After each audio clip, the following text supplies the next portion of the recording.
Hello guys, welcome back to our channel.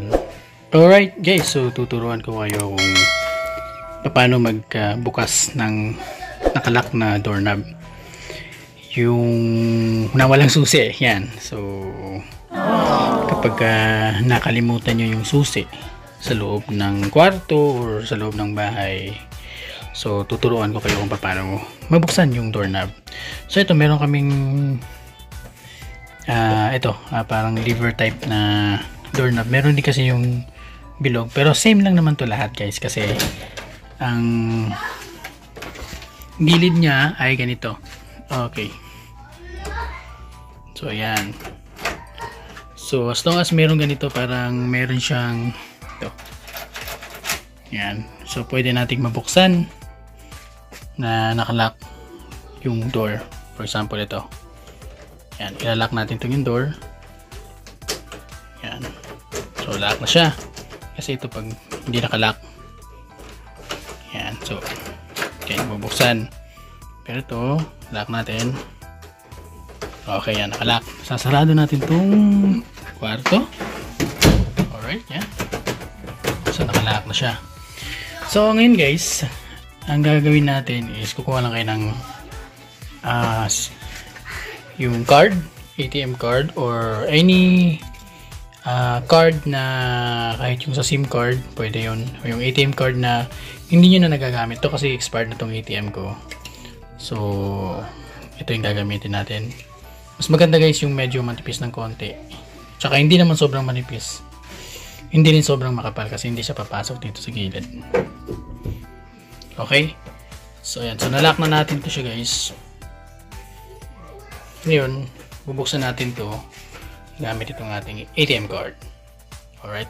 So, ito, naka-shape siya ng ganito guys. Hindi siya pwedeng nakadiretso. Yan, nakadiretso yan. Mahirap siyang ipasok guys. Yan.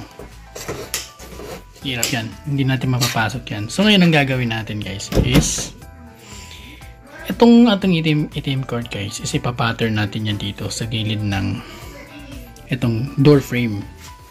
So, ito for example, dito sa kabilang pintuan. Alright, yan. So, ito yung ating door frame guys, no? Yan. So, ipapattern natin siya ganyan.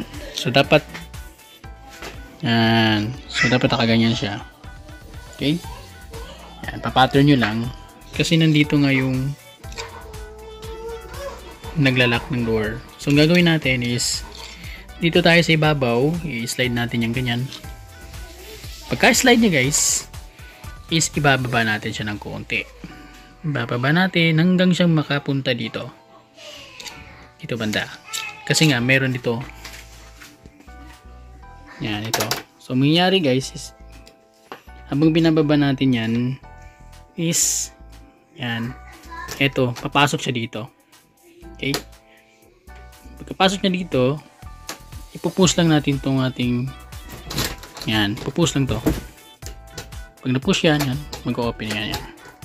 So, mag-i-slide lang tong ating card. So, galing dito sa ibabaw, mag-i-slide pababa. Pag slide pababa, push ng konti. Yan, mabubuksan na to. Yan. So, parang ganito guys. Subukan natin dito. Yan.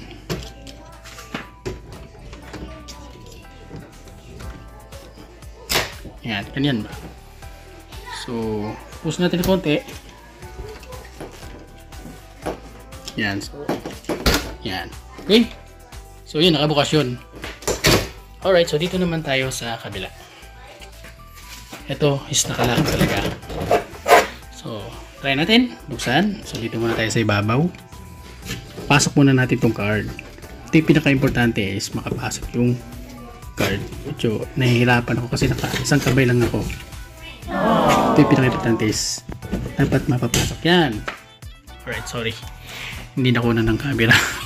Ayan to, tapos i-slide natin pababa. Okay, slide lang natin slow. Tapos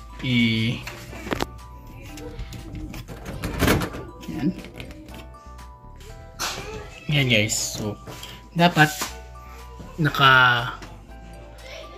magka-level sila nito. So, mababa natin ng konti. Yan. So, yan. So, nagkalibre lang sila. Tapos, pupush lang natin to. Yung card. Good. Kulang pa. Yan. See? Ayan, nakalock pa to. Ayan. Nakalock pa siya. So, i-unlock na natin. Good. Okay na. So, ganun lang kabilis guys. Bukas ng lock na doorknob or pintuan gamit itong ating ATM cards. So, thank you for watching. And have a nice day.